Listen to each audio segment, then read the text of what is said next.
Hello Cobras, this video is going to show you how to access the Coker ebook databases. So there's going to be three specific databases that you're going to want to focus on. And the way to access those is going to be like the way you access most things. Make sure you are coming to the library website, library.coker.edu. And what you will do is you will go to research help. So this is going to be one of those instances where even though these are designated as databases, it's better to go ahead and come here than just actually click the databases page. You can do that. It will basically take you to the exact same page. But just for the sake of this, I would recommend just going ahead and doing this. Again, it's right up front. You just click ebooks and it will bring you here. And so that will actually give you access to these links here. And these are going to be the three you're going to want to focus on. I would not recommend focusing on this one. The user interface is just not intuitive. It's not a great resource to use. But the Springer ebook, ProQuest, and eBooks, these three are pretty solid. So what I do want to show you though is that if you click that, it will bring you to these, and you can click these and it will take you to those providers. But if you do accidentally click databases, let's just say an assignment asks you to find ebooks using Coker databases, and so you click databases, you can access those through this page as well. All you'd have to do is just go to the E and you will find ebooks by EBSCO. So that's going to be where that one is. ProQuest, you do that and come down here. ProQuest ebook central is going to be right there, and then the S for Springer ebooks is going to be right down there. So again, super easy. You can access those, like I said, any of those areas. So what we're going to do is we're going to start off with eBooks by EBSCO, because I think this is probably the easiest one. I think it's also the most comprehensive one. This is the one that I would recommend most for anyone to kind of look at for their ebooks if they're ever asked to look for ebooks. And then kind of go ProQuest, Springer. I would kind of go in that order. But to search this, you would search this like you would search any other EBSCO database. You would just put your information in there. Again, I'm going to do a very broad, very general type of search for this example. You just put your queries in there. And again, if you have multiple key terms or whatever, I would put those in. Of course, you would just designate those in your different boxes and go ahead and do your search. Once you do your search, you will get your results page like usual in a lot of the EBSCO databases. These are going to all be ebooks, right? So you're not going to get any articles whatsoever. So with that being said, you don't really have to refine a lot of results over here. You don't need to do full text. You won't need to do peer review because books aren't peer review.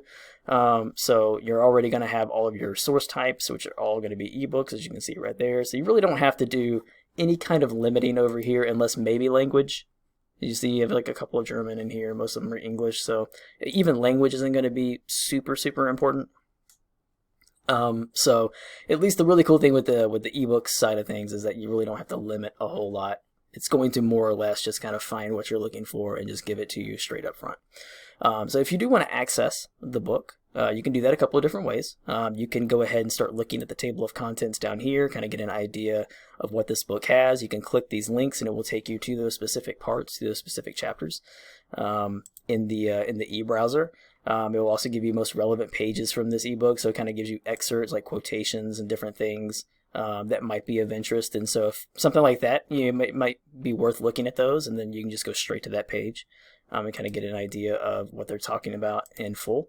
You can get full downloads, but you do have to make sure you have an account set up with EBSCO, which is super easy. You just sign in there and you can create one. I usually recommend, if you do create one, to just go ahead and use the same information that you use to sign in to your like Coker things like Gmail or any other thing that you have to use, like Blackboard and stuff. That way it's just kind of one single sign in all the way through, and you don't have to really try to remember anything new or anything different. But either way, you don't have to do that to get access. You can do the PDF full text. It will again take you to the e-browser, EPUB full text. It will take you directly to the e-browser. If you want to get more of an idea of what the book's about, you can come in here to your record. That's going to give you your description, your resource type, authors, publication information, all that good stuff. This is also going to be where you can, again, get your information, like your email, and you can email this specific page to yourself, which will give you the permalink back to this. It will also give you citation information. You can get the citation information for the book here. again, you just scroll down to whatever format you want, and that's going to be that. And there's your permalink right there. Again, it's going to bring you to this exact page. I was going to go ahead and at least show you the e-browser, just kind of get an idea of what it looks like. And again, you would just kind of navigate throughout the book over here to the different chapters or different parts or different essays, what have you. And again, you have the exact same tools here that you do on the record page. So you can email specific pages to yourself. Again, you can save specific pages if you are signed in. You can print pages. Again, these do have limitations, so just make sure you keep an eye on that. Also for email, you can also get your citation information again right here, and your permalink, which will again bring you back to this exact page. So it will actually bring you back to this e-reader, to this browser page here. So that's pretty much it in terms of searching for ebooks on EBSCO and accessing them and navigating them. So again, pretty easy, pretty straightforward. And again, I highly recommend this one because it seems like you get more relevant results, especially up front with your searches. So if we move on to ProQuest, we'll go ahead and do this very quickly again. Climate change. And again, with all of these, you can do, you can browse by subjects. So you can browse by subject areas. You can also do an advanced search, which will give you multiple boxes, multiple search boxes. So if you do have multiple keywords that you're wanting to use to kind of narrow your search a little more, you can definitely do that. I kind of like to say, just as a rule of thumb, especially when you're searching for ebooks, to kind of keep it a little more broad. So that way you do get more results and you get more options. Because again, it's like, you may have a very broad book when you search for that, but again, the different chapters and different essays within those books could be closer to what you need. So that's why it's always really useful to always make sure, even if the title of a book doesn't sound like it's useful, to always look at the contents, because there may be something within there that's a little more specific and a little more focused that may be useful for you and useful for your research topic. So when you do that, you just search there, and again, you will get a lot of different books here. You can, one of the good things about ProQuest and Springer, you do have a lot more refining options, limiter options, to really kind of focus that in, like with climate change, with like subject areas and publication dates and stuff. You do get those in EBSCO, but they're a little more upfront on ProQuest and Springer. So it's at least one kind of plus I would give in their category. So if we look at, let's say this book, again, very similar to EBSCO. You just click on the title and it brings up the record page, and then you can come in here. This is where you can read online. You can download the book. You can cite the book, and then also share a link to the book. So this is going to be your permalink again. This is going to be your citation information. And then you can just come down and you can actually go through your individual chapters. So you can kind of see through that. You can also download individual chapters, although again there is limitations in terms of how much you can download. So just be aware of that as well. So, this is good, but this is really a really, really good option to, if you don't want to just read it online, if you want to be able to read it elsewhere, to really look and find. And if you find that one chapter that just is perfect, has a perfect section in there, exactly what you need for your research topic, then boom, just go ahead and download that PDF, and you can get to download that entire section and use what you want. Then, as you can also see in here, there are also some subsections, so that's really cool. You can actually look at the subsections. You can get downloads for those specific sections as well, so that way you don't have to try to download the entire chapter if it's not useful to you. And just to show you the e-reader option on here, when you click that, this is what it's going to look like on here. This is where you're going to read it if you are using like your laptop or some other device to access the e-reader. And again, you have all of your options up here. You have your PDFs. You have your unlimited pages remaining to copy. So this is where you can actually just kind of go in and you just got to copy different areas or whatever. And so you can kind of copy and paste those elsewhere and have that information. You have your permalink. You have your citation information. Again, you get that. You can change your different formats. And that's it for ProQuest. Again, pretty straightforward. And pretty intuitive. I would say a lot of these, they've gotten a lot better in terms of their user interface, and they're pretty intuitive to in terms of searching and also accessing and reading. I think the e-readers have gotten a lot better on the browsers themselves. So it's going to be ProQuest. So we're going to look at Springer very quickly. Again, you can browse by discipline. So if you want to look specifically at, maybe just like kind of like a broad-based look at the different books that are offered by discipline, you can do that over here.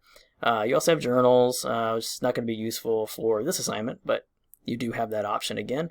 And then you do have your search options. So if we do our tried and true climate change again, so you see you get all of these options over here. You get chapters, articles, conference papers. Again, one of the things here is that you are getting a lot of different types, a lot of different resource types on this. So this is one of the reasons why I always say try Springer last, because you don't just kind of get the books or that kind of thing. So you kind of have to limit that. You kind of have to make sure you're only focusing on that kind of stuff. Whereas with a lot of the other ones, they're basically just very ebook centric. And one thing you want to make sure you're looking at here is that with these books with the little locks on them, we don't have access to that. There's only preview only, so you can't actually access the entire book. So just be aware of that as well. So let's look at African climate and climate change. And if you click that, it's going to bring up the book here. You can download book PDF. You can download book EPUB. You can look at all the different chapters. You can find about this book information here, so you can kind of decide on whether that's going to be interesting. Very similar to ProQuest. You can get PDFs of individual chapters as well. So let's just go ahead and click that, just so you can kind of get an idea what that looks like. Yeah, this is going to be a little more straightforward, a little more HTML, kind of aesthetic, as opposed to the other like kind of e-readers, e-browser readers. So I don't particularly enjoy this aesthetic quite as much, but again, it's all personal preference. But this is going to be your full text for that chapter. You can look through. You can cite chapter, which is going to give you an exact citation for that chapter. It'll tell you how to cite it. Then it'll give you download options for citing that. Then you can also download the book, as I said. In terms of like actually, you can also use that to cite the chapter as well, which is really good. So you have a lot of different options for citing. One of the only things that's a little odd about this is you don't get the permalink, the direct permalink option. So that's going to be a little bit more irritating. It should be in the citation. No, you just get the DOI in the citation. So yeah, so it's a little bit, it's a little more aggravating.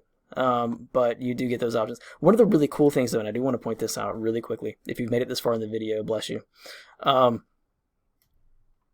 You are a saint of a student. But one of the cool things about Springer is that they will give you links to Google Scholar articles, and these are open access articles that can be found on Google Scholar, which is a really, really, really great resource. And you can actually link Google Scholar to Coker Holdings as well. So a lot of our resources, you can link that to Google Scholar, and it will actually link you back into Coker, so you could search through Google Scholar instead of searching through Coker stuff. And if you're ever interested in that, if you're curious about that, how that happens, how that works, please send me an email, ask me, and I'll be more than happy to kind of walk you through that process. But it's a super, super useful tool, and I think it's really, really cool that that Springer goes out of their way to make sure to link to these, which you may not have. You may not get access to the entire article per se through this, but you at least get that option to click out to Google Scholar and at least search that and see what happens. So that's really, really cool. I think that's just kind of like a really cool just kind of heads up for later on when you're doing a little more advanced research and you want to maybe look for bibliographies and references related to very specific research topics. But that's going to be it, guys. That's going to cover Springer. So we've just covered all of the different databases. As always, if you have any questions, please do not hesitate to contact me. And thank you for viewing. And as always, have a great day.